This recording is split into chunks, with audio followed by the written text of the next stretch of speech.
Welcome, everybody. We're going to give it about another minute before we start.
Well, welcome, everyone, and thank you for taking the time out of your busy schedule to be with us today. My name is John Holm, and I'll be your moderator for today's panel. In my role at PYXERA Global, I lead our circular economy strategy and engagements, and it's an absolute pleasure being here with you folks today. So let's get into it. Today's webinar, Paradigm Shift, marks a first in a 5-part series, bringing together some of the most diverse and respected voices in the circular economy space, and really diving into what it'll truly take for the global community to make this transition to a circular economy. Some of the voices can be heard directly here on our webinar series, or be seen here in our new publication, Paradigm Shift. So please take a look at some of those authors, and it's also can be found on our website as well. So to make the most of our time together, we have a rather compact agenda to ensure you capture the maximum amount of insight in the least time possible. A success for us today is to keep the majority of your folks with us to the very end and bring you some new ways of thinking to help you advance your own circular mission. And so we're looking forward to engaging with you and also opening it up here for your questions as well at the very end. To kick us off, we're really extremely fortunate to have 2 leaders joining us that both bring a unique and important perspective to the circular economy conversation. Our first panelist, Deirdre White, Global. Deirdre is an expert in convening multi-sector partnerships to address complex social challenges. Deirdre's past 3 decades in the social impact sector have spanned over 50 countries and have included multiple private sector and nonprofit leadership roles, as well as extensive experience consulting to the public sector. We also have the good fortune of our good friend and partner, James George, Network Development Lead at the MacArthur Foundation and a key stalwart of the Foundation's business team joining us as well. James is responsible for engaging with the MacArthur Foundation network to ensure that the impact, scale, and ambition of those organizations help support the Foundation's vision for 2025. James is also an impeccable moderator, and I hope he goes easy on me today. So, welcome Deirdre, welcome James. Thanks for coming on, and it's a pleasure for you both to be joining us. Thanks for being here. So, Deirdre. Thanks, John. Yeah, glad you're here. Let's go to Deirdre. Deirdre, you know, at this moment in time, it seems like the world is on pause. The COVID-19 pandemic has showered the world in negativity and uncertainty with really no clear answer of when we can really go back to what the normal is. But it really is also a time for reflection and to gauge what world we really want to come back to. So, Deirdre, specifically, at PYXERA Global, you focus on solving solvable problems by uniting the public, private, and social sectors together to tackle large systemic issues. Now, when humanity seems to really be at its most divisive, what aspirational examples can you share of the public, private, and social sector coming together to solve a systemic problem? So, John, thanks for this, and James, thanks for being here. I first want to take exception to the fact that you called James an impeccable moderator, and I got nothing there, no love. I may just tune out now, but you're a great speaker, Deirdre White. No, thank you for that for the question, John. And I think I want to go a little bit away from circular economy to address it, but perhaps address it with something that's may be seen as quite relevant today in the context that you just put out there. And that's that. Certainly, John, you know, and anyone who's worked with me for even a moment knows that I take my personal inspiration and a great deal of the inspiration for PYXERA Global and the way we work from an extraordinary example of cross-sector global collaboration that dates back many decades, in fact. And that's the global campaign to eradicate smallpox. For those of you who don't know much about it, let me just give you a 2-minute primer. And that's that in the late 1950s, a Soviet scientist named Viktor Zhanov brought forward to the World Health Assembly a really bold idea. He believed that global eradication of smallpox was possible. And that was something that wasn't even vaguely conceived of at the time. And Dr. Zhanov was so convincing at the World Health Assembly that the United States got on board with his plan. And over the next decade, Dr. Zhanov, his team, and D.A. Henderson from the Centers for Disease Control here in the US worked to put in place one of really the most truly exceptional partnerships the world has ever seen. That campaign kicked off in January of 1967. And what's important to know is that in 1966, there were at least 1.5 million people across the globe who died of smallpox. In the 20th century, up until 1967, perhaps 500 million people died of the disease. And just 10 years later, in 1977, the last case of smallpox was diagnosed in Somalia, and that patient lived. And I want you all to really think about that for a minute. This is the height of the Cold War. The Soviet and US scientists come together and they bring into their partnership international and local government agencies. This is a time when they're working with fledgling governments of newly independent nations. They brought together vaccine manufacturers and logistics providers and health workers and international NGOs, local community organizations. And they all came together at a time of enormous geopolitical tension to solve one specific problem. And they were so successful that current and future generations have the comfort of barely having heard of smallpox. So I say this because whenever anyone tells me a big challenge is not solvable, or that we can't get the right people on board, or this is not the right time, or it's too hard, I think about Dr. Zhanov and I think about D.A. Henderson and the fact that most of the staff at PYXERA Global never even had to have a smallpox vaccine. And I call BS. We just need to try harder.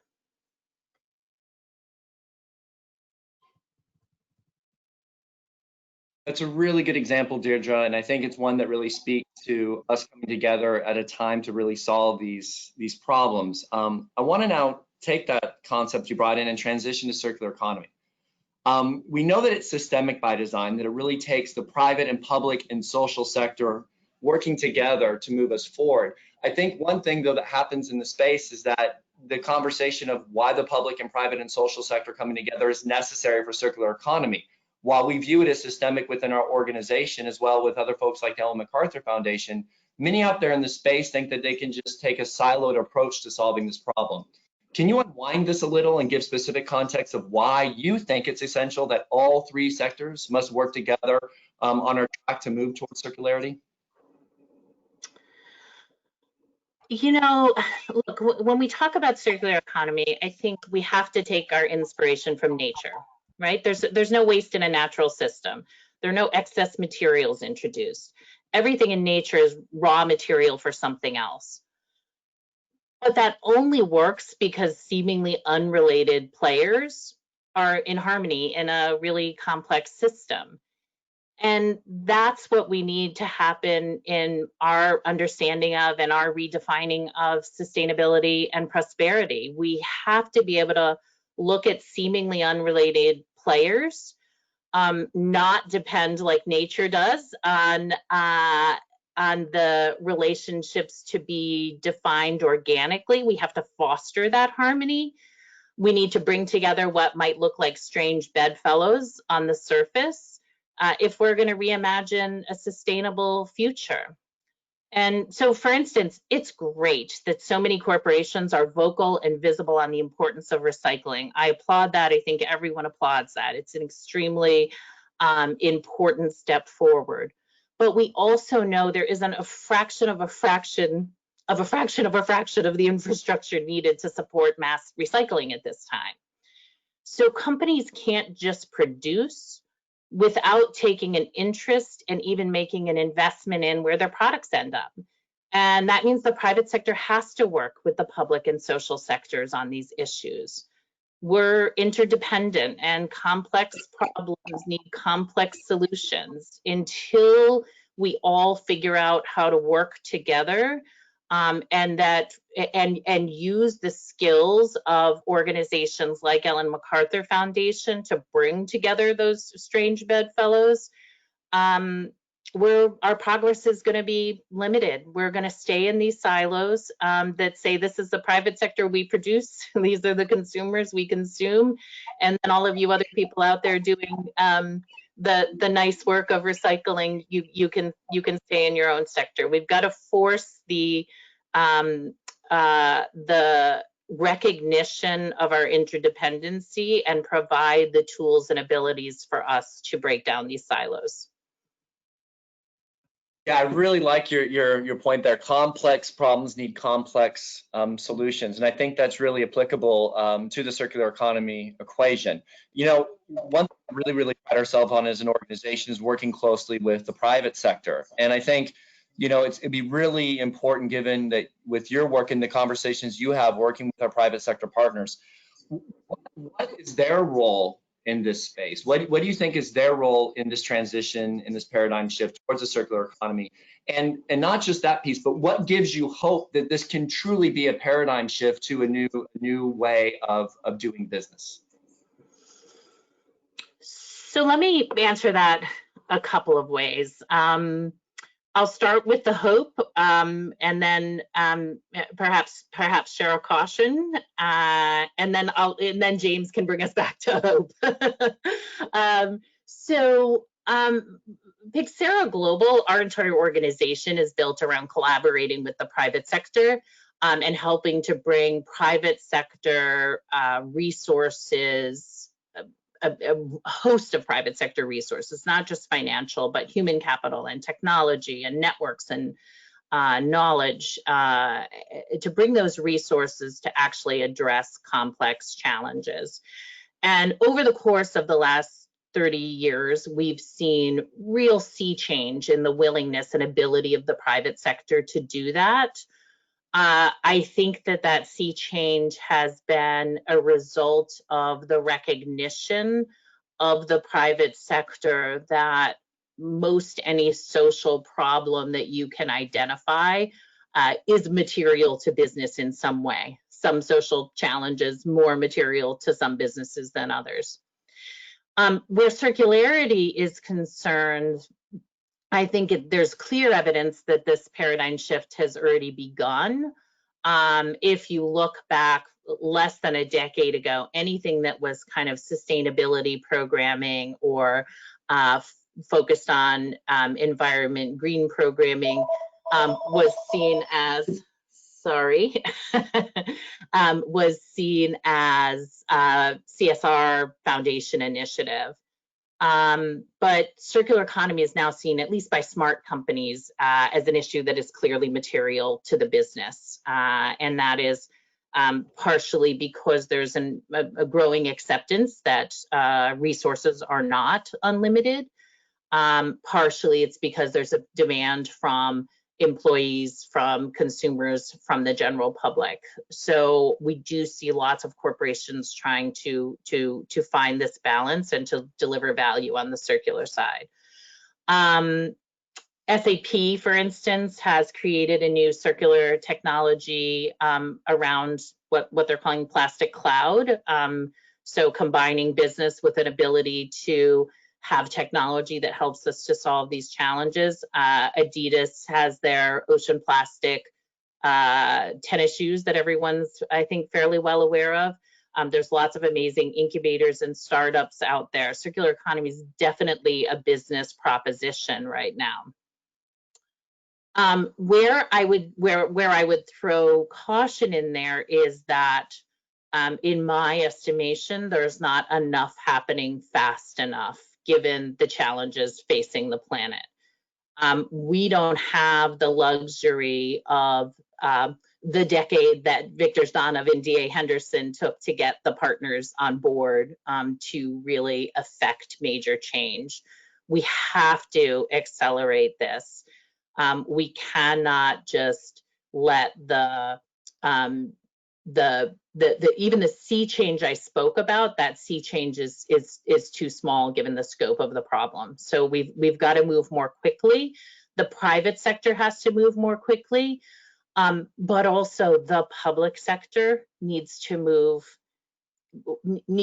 at all, or certainly far more than the singular examples of excellence there that we've seen.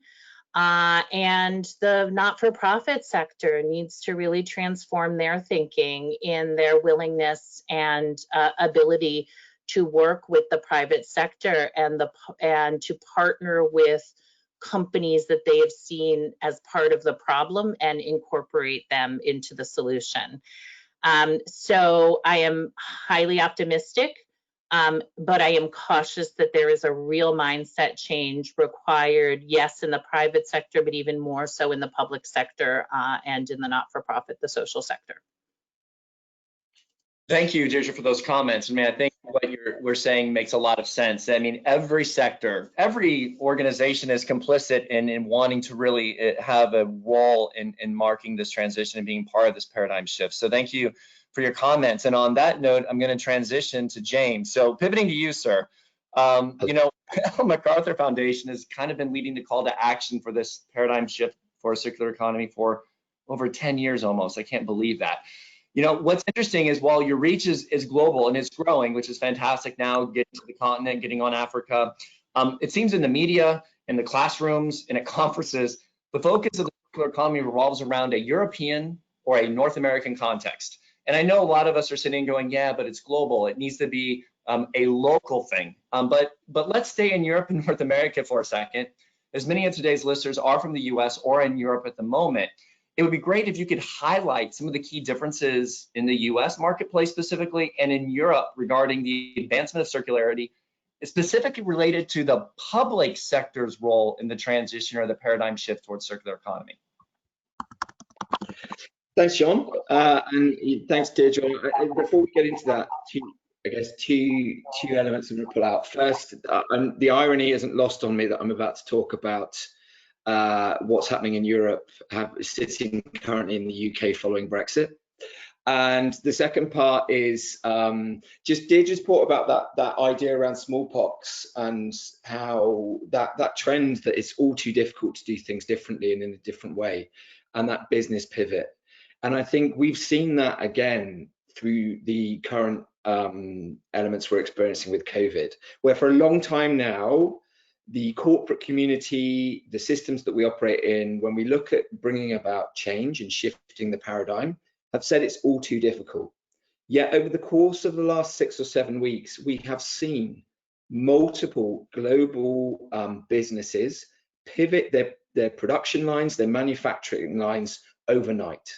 Whether that has been through doing the right thing or being driven by governmental influence, we've seen the production of PPE, ventilators, all of that equipment. We've seen that shift happen overnight. So I just want to pull that point out because for me, that has always been a kind of very clear opposition to shifting the way we do things, in the respect that it's just too difficult. It's going to take too long to repurpose these manufacturing lines. And we've just proved to ourselves that if the need is great enough, we can do it. So that for me is the real crux here, is like, how do we make sure that the demand and the need is great enough? And I don't have an answer to that, but maybe that is more of a methodology rather than just pointing out what happens if we don't do this. Okay, so to your question, John. Yeah, 10 years the foundation's been going now. This year's our 10th year. But of course, don't forget, we don't own circular economy. We didn't make the concept up.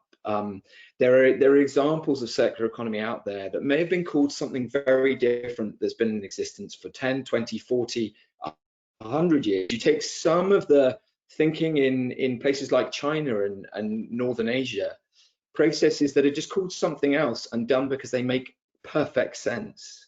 Whether that's sense from the scarcity of materials and actually just doing more with less, or whether it's been designed because there was a business proposition there.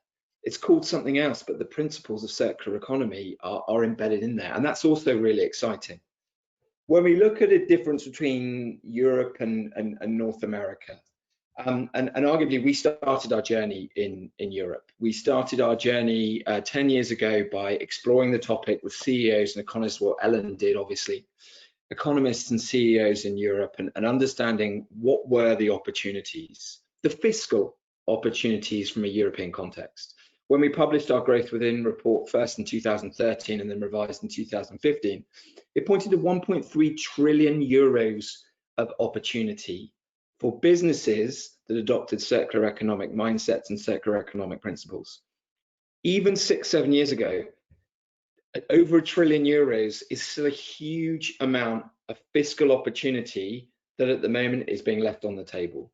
And anyone who wants to grow in flat markets, engage better with their consumers, and generate better profits can't mistake that volume. So the fiscal component is really critical.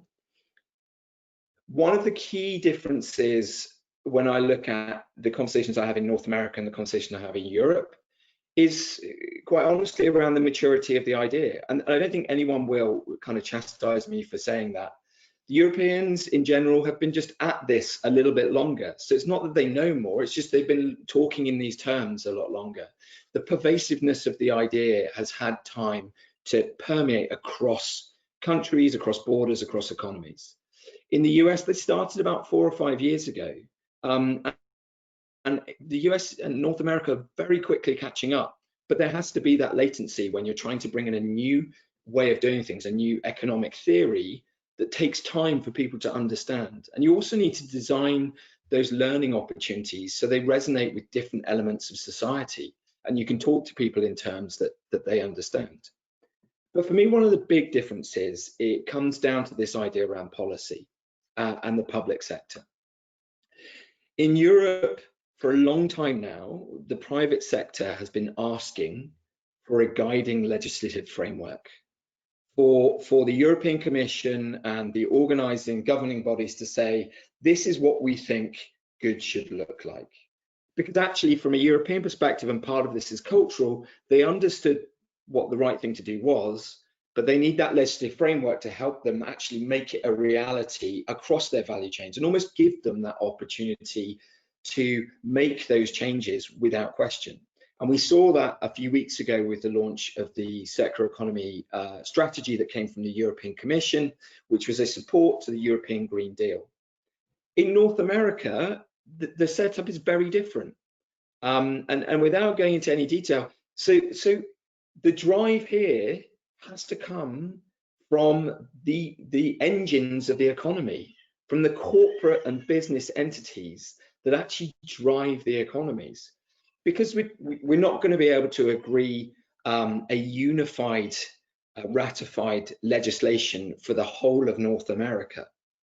It's going to be more nuanced across the regional differences in infrastructure and the differences across the vast geographies that make up North America. And that's fine as well. To Deirdre's point, and I've used this quite a lot, you know, it is a complex challenge. So we need multiple solutions. There's not going to be a one size fits all. Even with some of the work we do with our emerging innovators, which is our small to medium enterprises, for us, a source of great disruptive technology. One in particular, and they won't mind me calling them out, G diapers. If you've ever met them, John, I think you have, two really inspirational Aussies, Kim and John, who 11 years ago at the birth of their first child, looked at how many diapers they were going through each day and worked out each one was about a cup of oil every time to produce one diaper. And they go straight in landfill, and they don't biodegrade. They sit there for hundreds of years, if not, you know, thousands of years. And they thought there must be a better way to do this. They set on this trajectory, on this ambition to redesign the diaper, something that we only come into contact with when we're very small and then if we become parents. 11 years later, they came to a solution, but they didn't come to one solution. They had to make 8 solutions because of the changing infrastructure, the changing legislation, and the changing culture across the different markets they were trying to work on. So there's something really in this. It doesn't have to be a one-size-fits-all solution. It has to be a solution that works in the system that you're trying to change. Thank you for that example. And I think, I very much appreciate I was able to chat with those fellows at that last meeting. I think it would be really interesting, though. It's really great to highlight some of the innovations and startups that can happen. And the complexity of the system, which you mentioned, is something that it definitely presents as challenge in circular economy. I want to pivot to the larger companies for a second. The ones that have to invest thousands and millions and hundreds of millions of dollars in reinvesting in their entire supply chain, the way they do business to adapt to circularity. Given your role and a lot of the innovations and trends that you see in the space, can you maybe pull out some examples of what you're seeing in the larger corporate framework of what companies are doing to make this, really, really important transition to circular economy and how they're adjusting their business models? Yeah, thanks, John.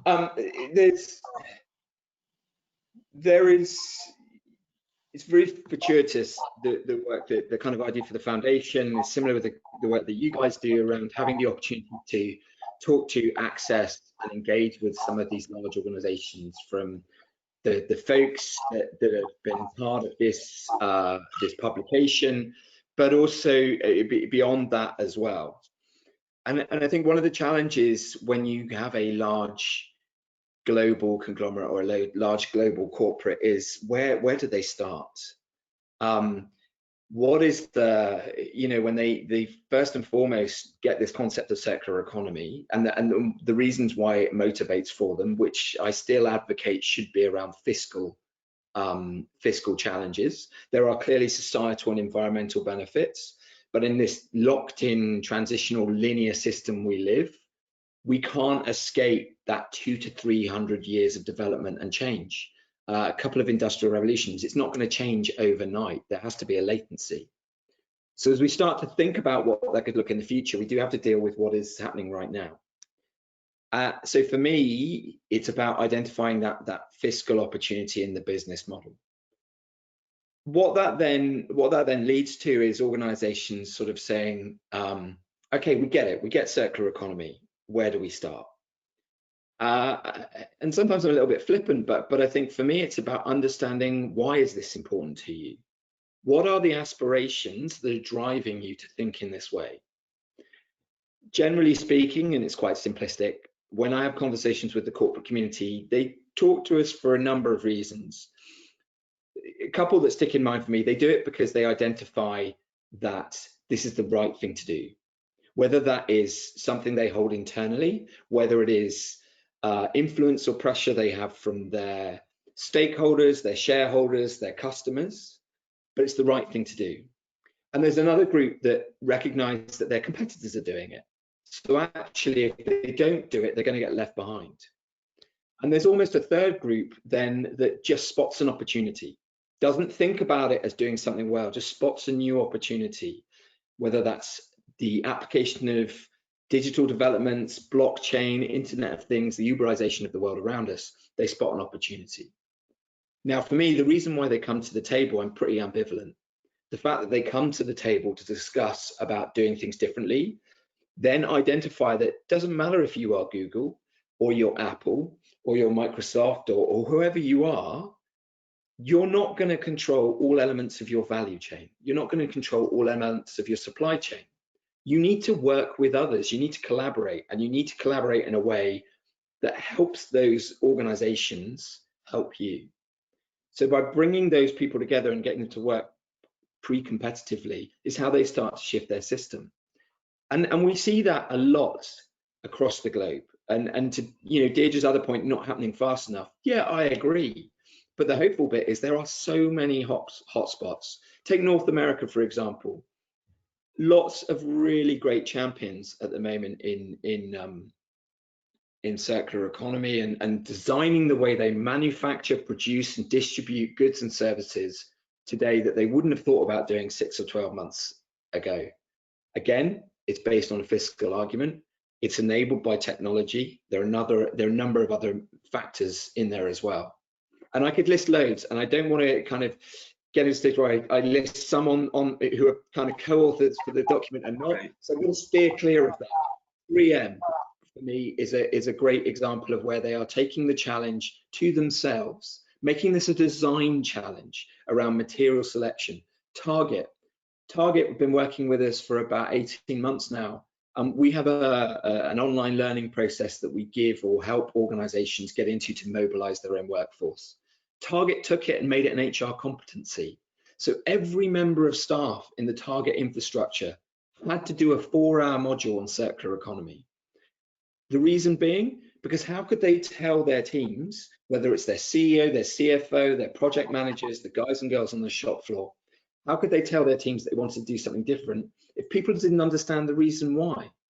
They might have had intrinsically, the ideas of what good and bad and good choices were, but unless they understood in the terms that they're, in this case, Target were talking, how would they get behind the initiative?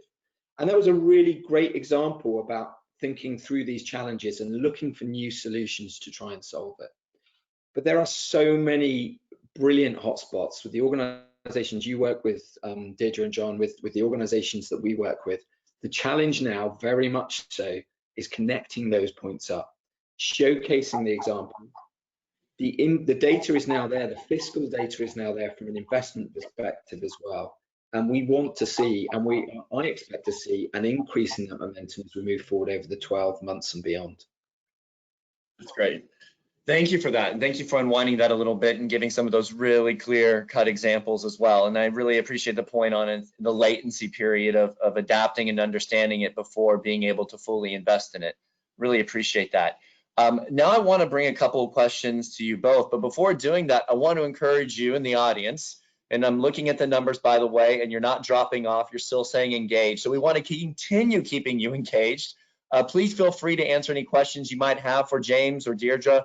We'd be happy to look at them and see them up to once we get through these couple questions here. So please feel free to engage. So both of you, and I'm going to come back to you, Deirdre, and get your question here. We just said that we really want to, we do see some seeds of the paradigm shift happening already. We do see this, the call to action when we go back to whatever normal is going to be once we come out of this COVID-19 shell, of a really true way of reinventing ourselves.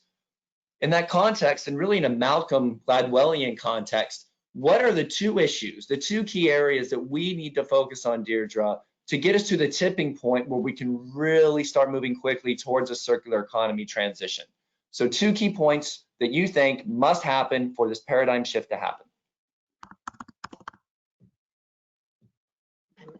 So the first thing I think we'll tie back to what I said at the end of my last comments, and that is we really need to get other players on board, right? We spend a lot of time preaching to the converted on this issue, and I wouldn't be surprised if many of our 100 and however many it is guests are sort of among the converted, right? When I talk in broader audiences, whether those are with private sector, public sector, social sector partners, you say circular economy and so many people just look at you blankly still today. So how do we create a better value proposition that everyone can see themselves in, regardless of the sector they come from, and also regardless of their personal circumstances, right? So, one of the biggest challenges, I think, in the circular economy space to date, or certainly in what I've observed, is that it's sort of seen as this thing for the privileged and wealthy, that this is an opportunity for you to buy an expensive product for an expensive company that's thinking about where that product is going to end up. But that certainly is, there certainly is value in that. But until we create a value proposition that goes down and feels accessible to a much broader constituency, I don't think we get the forward motion. So that much broader value prop, much deeper understanding of what we mean by circular economy is number one. The second one, I think, goes to James's point on where do we start? And yeah, big, hairy problem. How do you reimagine your whole business, your whole society? I think that taking those examples of excellence, those hotspots, as James put it, and really being able to hold them up as models, not just in the success story, but really what did it take to get from A to, maybe they're not at Z yet, but from A to P? What did it take to get that far? And how are we gonna create the toolkits that can be broadly replicated and shared? And if I could have a third one, I would say, you know, really how are we going to broker the partnerships? Because partnerships are so hard, and especially when you're bringing these kind of sometimes seemingly opposing interests to the table. So really having clear methodologies for brokering the partnerships. Sorry for taking three. No, and those are a really good point. I really like the point on the inclusive nature of circularity. You know, I think one thing we really always see in the space is, especially North America, it's like a certain archetype. It's the Whole Foods Patagonia archetype, where they can afford the lifestyle to do the right thing. But one thing that we're seeing is a complete lack of, in many cities, the person who lives, for example, on the south side of Chicago with 2 jobs, 3 kids, and saying, yeah, I need to participate. What is the reason for that person to participate is what we needed to address. So thanks for bringing that up. Deirdre, I want to say here before handing off to James, you know, how is our organization, how's PYXERA Global convening this paradigm shift towards circularity? Do you have any examples you want to bring to the place a little bit to give some context of our role in it? Well, so there's 2 things I'm really excited about, and perhaps both of them relate to that point of inclusivity in one way or the other. We are just launching 2 different initiatives that we have been working over the last year plus to put the right partnerships in place on to get over some of those hurdles that I've described. So the first one is around zero plastic waste communities. And it's specifically also about creating one of these models. And what we are doing within the zero plastic waste communities model is we are starting in some very rural areas, first in Ghana and then in India and several other countries to follow. We are working with a private sector partner with both funding and expertise from them to help us to use the opportunity of including some of the most disenfranchised populations into the business opportunities that come out of circular economy. So working in communities where there are lagging economic opportunities and helping them to see the potential of where they can come into the circular economy equation, whether it's on the design side, whether it's on recycling, whether it's on reuse of products, etc. But really bringing that economic opportunity to communities that have not engaged. The second thing is we're working on what we're calling our Circular Cities Initiative. And we are working with 2 major cities in the US.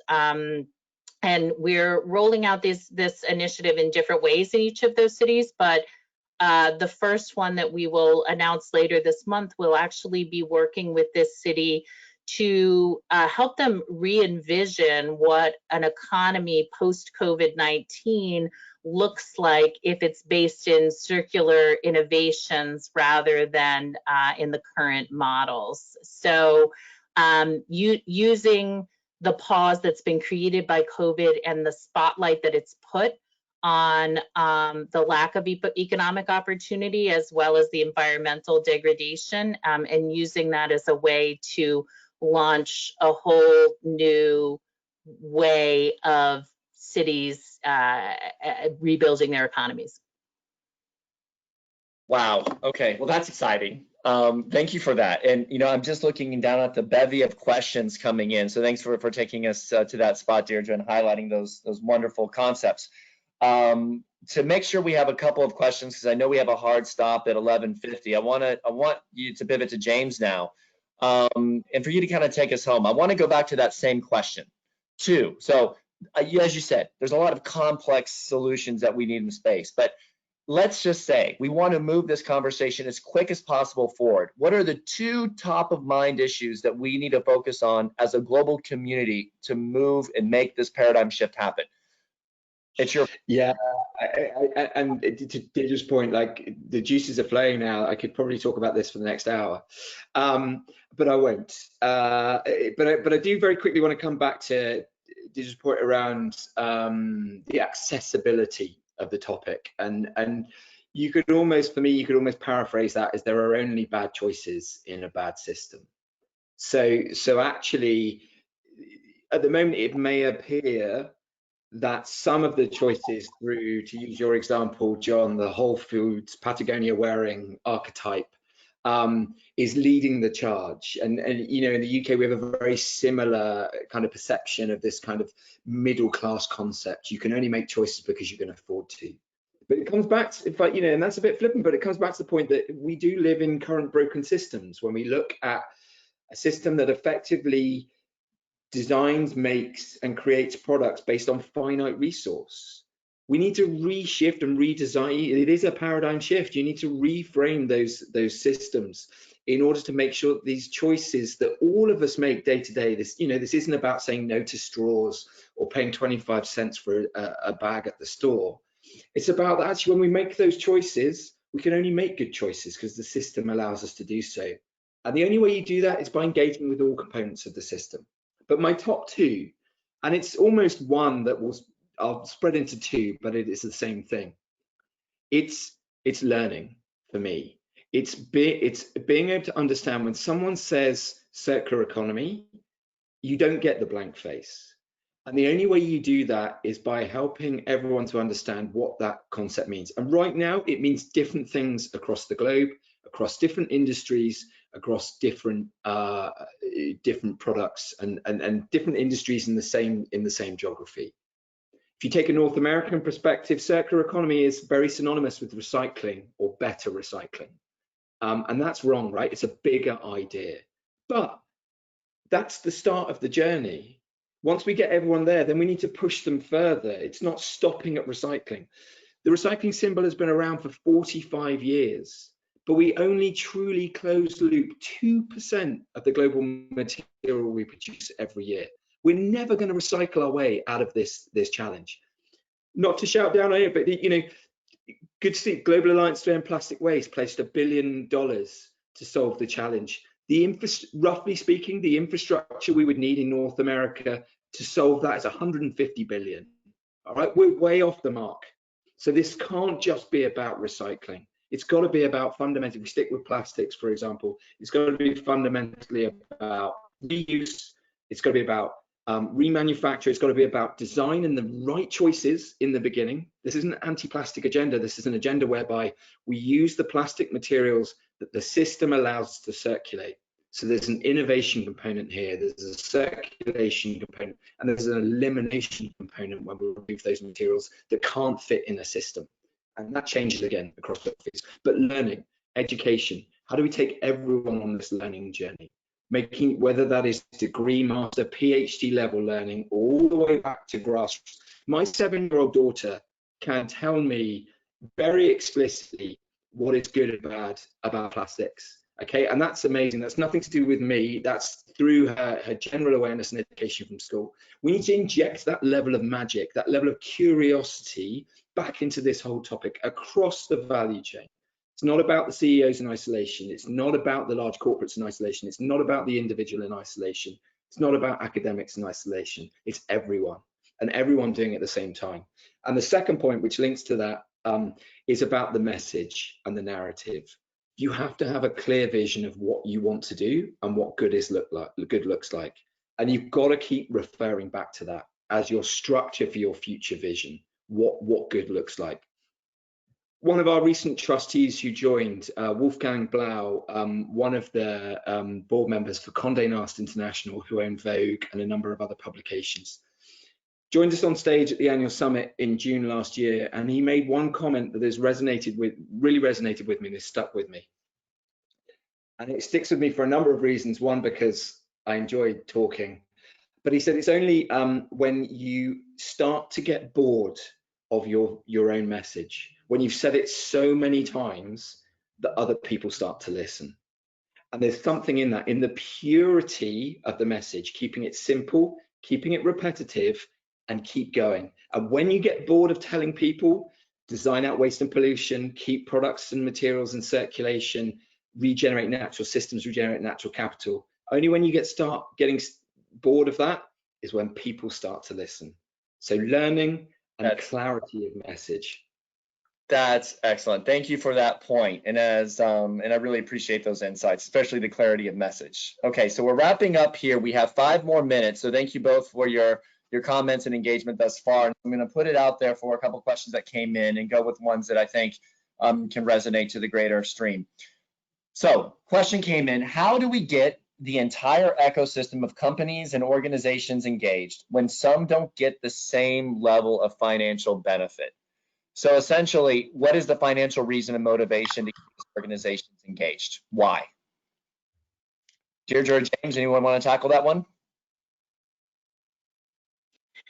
So, I think this goes down to that whole thing I said about value proposition and what James said about learning, is that if we're only talking about the financial benefit, then you're not going to be able to bring people equally into a partnership, right? There's always going to be financial dynamics involved, and we absolutely have to have a financial proposition.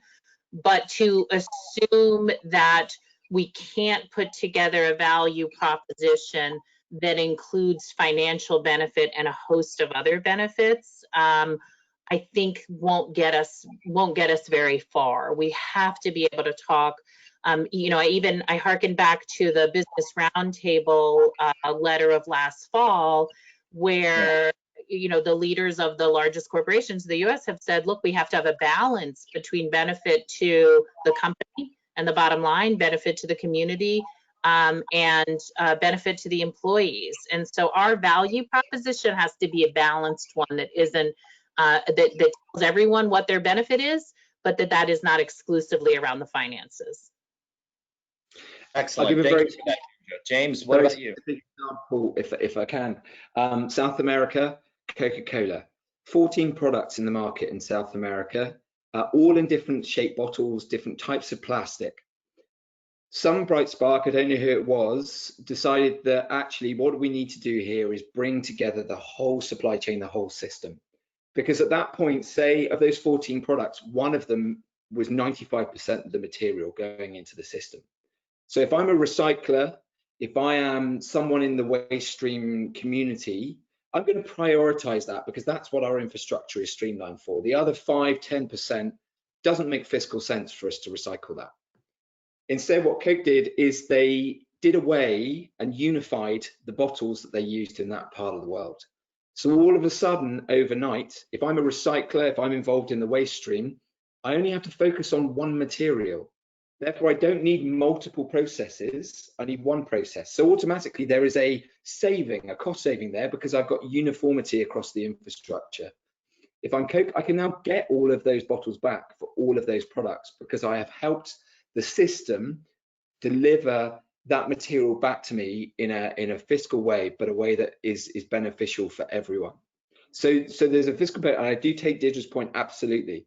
But again, it's about making sure that you look across the value chain and understand the decisions that happen at the design stage need to be part of the discussion of how that material is captured after the first use, second use, third use, and beyond.